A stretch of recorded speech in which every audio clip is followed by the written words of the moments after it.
అంటే మీరేమో గత ప్రభుత్వం అప్పులు చేసిందని మీరు అంటున్నారు, కానీ వాళ్ళు ఏం చేసినా అప్పులు చేసి మేము ప్రాజెక్టులు కట్టినాం, ఆదాయాన్ని పెంచినాము, జీడిపిని దేశంలో నెంబర్ 1గా నిలిపామని చెప్తున్నారు. ఏం చెప్తారు? ఆదాయం ఎక్కడ పెంచినారు? ప్యాడీ ప్రొక్యూర్మెంట్ దేశంలో నెంబర్ 1. అంతకుముందు ఎప్పుడో ఎక్కడో ఉండేది, కానీ తెలంగాణలో కాళేశ్వరం కట్టిన తర్వాత 1,00,000 కోట్ల వ్యయంతో నిర్మించిన ప్రాజెక్టు ద్వారా 1 కోటి ఎకరాలను మాగాణం చేసినాం. దాంతో వరి ప్రొక్యూర్మెంట్ పెరిగింది, దేశంలో నెంబర్ 1 స్థానంలో నిలబడింది, రైతుల ఆదాయం పెరిగింది. ఇది సంపద సృష్టించాము, దాంతో రిజర్వాయర్లలో నీళ్లు ఉండడం ద్వారా మత్స్య సంపద పెరిగింది, ఇట్లాంటివన్నీ చెప్తున్నారు. మీరేం చెప్తారు? ఒకటి, వాళ్ళు అనుకున్నట్టు వ్యవసాయము ఇప్పుడు సంవత్సరం నరైంది మేము గెలిచి, అది కూలిపోయింది. 23 సెప్టెంబర్లో కూలిపోయింది. అప్పటి నుండి దాన్ని వాడొద్దని నేషనల్ డ్యామ్ సేఫ్టీ అథారిటీ వద్దన్న తర్వాత దాన్ని బంద్ చేసినారు. నీళ్ళని ఎంటీ చేయమన్నది చేసినాము. ఆయన ఏదైతే మనం ప్రాజెక్టులు ఉన్నాయో, శ్రీరామ్ సాగర్ కావచ్చు, లేకపోతే దేవాదుల కావచ్చు, ఎల్లంపల్లి కావచ్చు, వీటన్నిటి ప్రాజెక్టుల ద్వారా ఈరోజు తెలంగాణలో సస్యశ్యామలంగా ఉన్నది. ధాన్యము వాళ్ళు ఇదే రబీ సీజన్ లోపల, పోయిన సీజన్ లోపల, వాళ్ళ కాలం లోపల 17, 18, 20, 23 వరకు కూడా 36 లక్షల టన్నులు, మెట్రిక్ టన్నులు. మన దగ్గర ఇప్పుడు డబుల్ 60 లక్షల టన్నులు మనం ఈరోజు ధాన్యాన్ని సేకరించినాం. ఆ రోజుల లోపల వాళ్ళ ధాన్యం సేకరించడం కూడా అవినీతి, కట్టింగ్ ఉండే.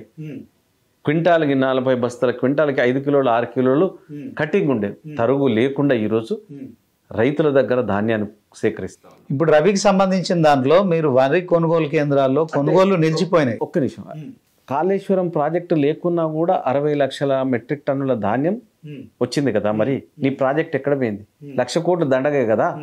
మరి దాన్ని సంవత్సరంన్నరగా ఉపయోగిస్తలేం కదా. మరి నీకు ధాన్యం అయితే వస్తుంది కదా. మీరు ఆరోపణ చేసేది మేడిగడ్డ సుందిల్లా, మేడిగడ్డ అన్నారు, సుందిల్లా ప్రాజెక్టు బాగానే ఉందని చెప్పి బీఆర్ఎస్ నేతలు. సరే, ఏదైతే మేడిగడ్డ అన్నారో ఈ 2 బ్యారేజీలు వాడకున్నా కూడా మీరు ఎందుకని ఎల్లంపల్లి నుంచి కూడా నీరు లిఫ్ట్ చేయొచ్చు, దాని ద్వారా మల్లన్న సాగర్ దగ్గర కూడా పంపవచ్చు. కానీ ఇప్పుడు మల్లన్న సాగర్లో ఉన్న నీటితోని మీరు ఇప్పుడు మరొకసారి ఆ కాళేశ్వరంలో పార్ట్ ఆఫ్ మల్లన్న సాగర్ను నీటిని వినియోగిస్తున్నారు. ఇది కాళేశ్వరం వేస్ట్ అని ఎట్లా అంటారని బీఆర్ఎస్ నాయకులు తీసుకొచ్చిన కాళేశ్వరం నుంచి కాకుండా శ్రీరామ్ సాగర్, ఎల్లంపల్లి వీటన్నిటి నుంచి మిడ్మానేర్ నింపి, మిడ్మానేర్ నుంచి అనంతగిరికి వచ్చి, అనంతగిరి నుంచి రంగనాయక సాగరు, రంగనాయక సాగర్ నుంచి మల్లన్న సాగరు, అదేవిధంగా కొండపోచమ్మ, ఇవన్నీ వాళ్ళ నీళ్ళు ఎక్కడున్నాయి? వాళ్ళు ఎప్పుడు ఆగినాయి కదా, సంవత్సరం నర కింద ఆగిపోయినాయి కదా. ఇంకెక్కడున్నది డిస్కషన్ అక్కడ? అంటే ఆల్రెడీ మేము 50 టీఎంసీలు మల్లన్న సాగర్లో నీటి నిల్వ చేసినాం, దాంట్లో 20 టీఎంసీలు కాంగ్రెస్ ప్రభుత్వం వాడుతుంది. కాళేశ్వరం వేస్ట్ అని ఎట్లా అంటారు అని చెప్పి హరీష్ రావు గారు అంటున్నారు. సంవత్సరం నరగా కాళేశ్వరం నిండింది ఎప్పుడు? వాళ్ళు ఎప్పుడు నింపలే. నింపి వర్షాలు వచ్చేసరికి ఎంటీ చేసినారు. మీకు తెలియదు, ఒకసారి లిఫ్ట్ చేసినారు, ఎక్కువ వరద వస్తుందని మళ్ళీ దాన్నే రిలీజ్ చేసినారు. ఆ విద్యుత్తే వేస్ట్ అయింది. లిఫ్ట్ చేసిన విద్యుత్ బిల్లులు అవి 60,000 కోట్లు టోటల్ కాళేశ్వరంతో అసలు ఎప్పుడు జరగలేదు, జీరో. అంటే ఇప్పుడు వాళ్ళ టైంలో పిల్లర్లు కుంగడం, పిల్లర్ పగులు రావడం ద్వారా మీరు ఆపారు, లేకుంటే వాడు ఆపలేదు.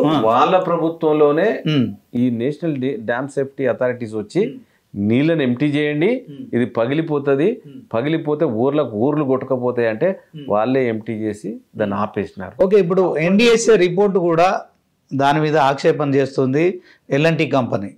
సో దీంట్లో ఎన్డిఎస్ఏ పూర్తి స్థాయిలో అక్కడికి వెళ్ళి దాంట్లో ఎలాంటి పరీక్షలు నిర్వహించకుండానే డ్యామ్ సేఫ్టీ అధికారులు ఎవరైతే ఉన్నారో వాళ్ళు ఆ రిపోర్ట్ ఇచ్చిర్రు అని చెప్పి ఆరోపణలు చేస్తుంది. ఏం చెప్తారు? ఎల్ఎన్టీ ఏమన్నది అని అంటే, ఇదంతా కేసీఆర్ చెప్పినట్టు మేము చేసినాము, అవును, ఇది మా సొంత కవిత్వం కాదు.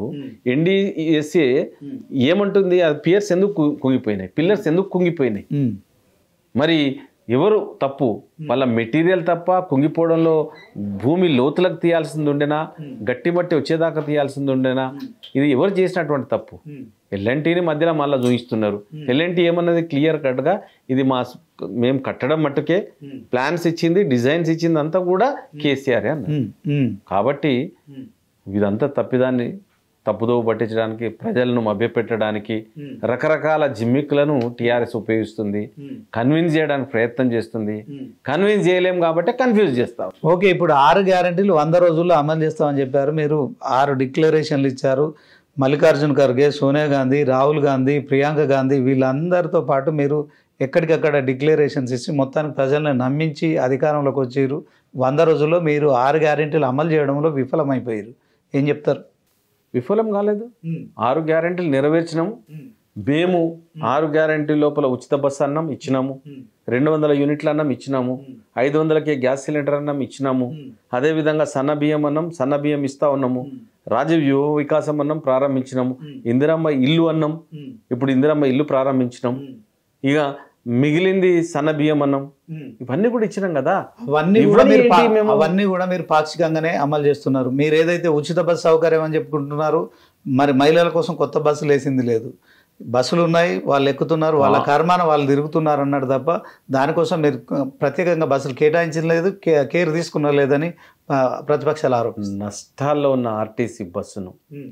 ఆర్టీసీ బస్సులు కొనకుండా ఉన్న ఉద్యోగులను తీసేసే ప్రయత్నం చేస్తే ఆర్టీసీలో ఉన్నటువంటి 18,000 మంది ఉద్యోగులు రోడ్డు మీద పడతారు, వాళ్లకు ఉపాధి కరువు అవుతుంది అన్న ఉద్దేశంతో ఒక ప్రభుత్వం మహిళల గురించి ఉచిత బస్సు అన్న తర్వాత మహిళలతో పాటు పురుషులు కూడా ఎక్కడం ద్వారా ఆర్టీసీని లాభాలకు తీసుకొచ్చడం. మీరు ఆర్టీసీని లాభాల్లోకి తీసుకొచ్చినామంటున్నారు, కానీ ఆర్టీసీ కార్మికులు సమ్మె నోటీస్ ఇచ్చారు మొన్న. ఎందుకు? ఆర్టీసీ ఆస్తులను నిరర్ధకం చేసినాడు. క్యాంటీన్ తీసుకునే నాదుడు లేడు, ఒక షాపింగ్ కాంప్లెక్స్ ను అద్దెకు తీసుకునేటోడు లేడు. ఈ రోజు దానికోసం కాంపిటీషన్ డెవలప్ అయింది. మరి ఈ రోజు తప్పకుండా కాంగ్రెస్ పార్టీ గొప్పతనం అది. ఒక పాడైపోయిన సంస్థను మళ్ళీ ప్రజల్లోకి తీసుకొచ్చి వాళ్ళ ఉద్యోగాలకు కాపాడడం జరిగింది. డెఫినెట్గా సమ్మె చేస్తామన్నారు వాళ్ళు. ఆ సమ్మె గురించి మా మంత్రి గారు మాట్లాడినారు. వాళ్ళకి ఏవైతే ఏరియాస్ ఉన్నాయో అవి తప్పకుండా చెల్లించాల్సి ఉంది. ఇవన్నీ కూడా బకాయిలు గత ప్రభుత్వం పెట్టింది. ఈ ఉద్యోగస్తులకు డిఏలు, ఏరియర్స్, జీపీఎఫ్లు ఇవన్నీ ఇవ్వకుండా పెట్టింది గత ప్రభుత్వం. మేము క్లియర్ చేయాలంటేనేమో ఆర్థిక సమస్య. కాబట్టి అవన్నీ చేస్తామని చెప్తా ఉన్నాం. తప్పకుండా ఈరోజు ఆర్థిక పరిపుష్టిలోకి వచ్చింది ఆర్టీసీ. ఆ రోజు ఆస్తులను అమ్ముకొని ఆ సంస్థను నష్టాల్లో నడిపి దాన్ని అమ్మేయాలని చూసినటువంటిది టీఆర్ఎస్ ప్రభుత్వం.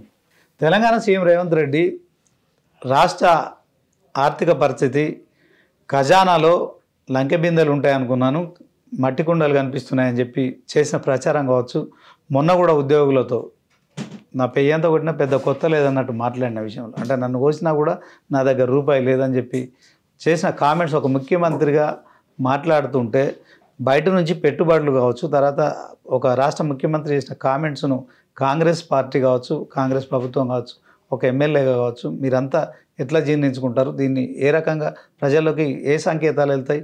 తర్వాత పెట్టుబడుల కోసం మరి దావోస్ పోతున్నారు, వస్తున్నారు, 2,20,000 కోట్లు వచ్చినాయని చెప్తున్నారు.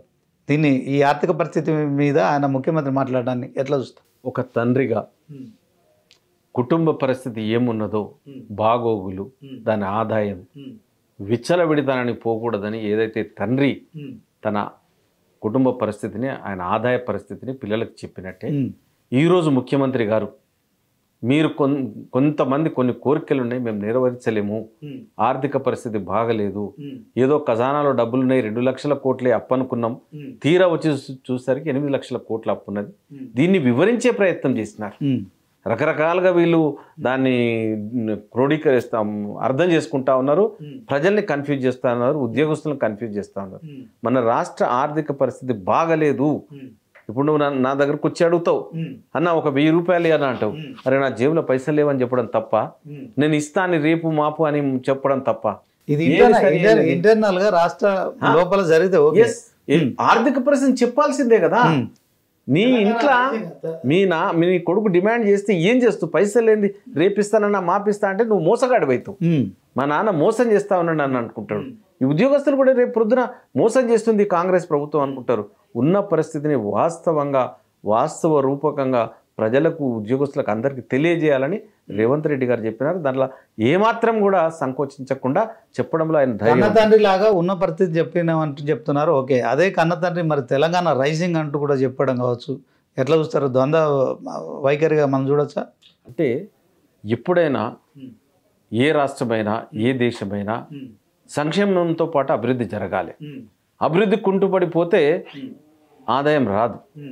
కాబట్టి అభివృద్ధిని చేయకపోతే కూడా రేపు పొద్దున ఉద్యోగాలు రావు. ఇండస్ట్రియలైజేషన్ ఇప్పుడు మనం ఒకప్పుడు స్వాతంత్ర్యం వచ్చిన కొత్తల్లో మన జీడిపి అంతా కూడా వ్యవసాయం మీద ఉండే. కానీ పంచవర్ష ప్రణాళికలు పెట్టి అప్పటి నెహ్రూ గారు ఇండస్ట్రియలైజేషన్ తీసుకొచ్చినారు. అదేవిధంగా ప్రాజెక్టులు కట్టినారు. అట్లా ఒక్కొక్క విధానం. ఇప్పుడు మనం కూడా ఏం చేస్తున్నామంటే డెవలప్మెంట్ ఆగకూడదు, అభివృద్ధి జరగాలి. అభివృద్ధి జరగాలంటే తప్పకుండా చేయాల్సిన పనులు చేస్తా ఉన్నాం. దానికి కూడా కొంత మన ఆర్థిక పరిస్థితిని సరిదిద్దుకుంటూ చేస్తా ఉన్నాం.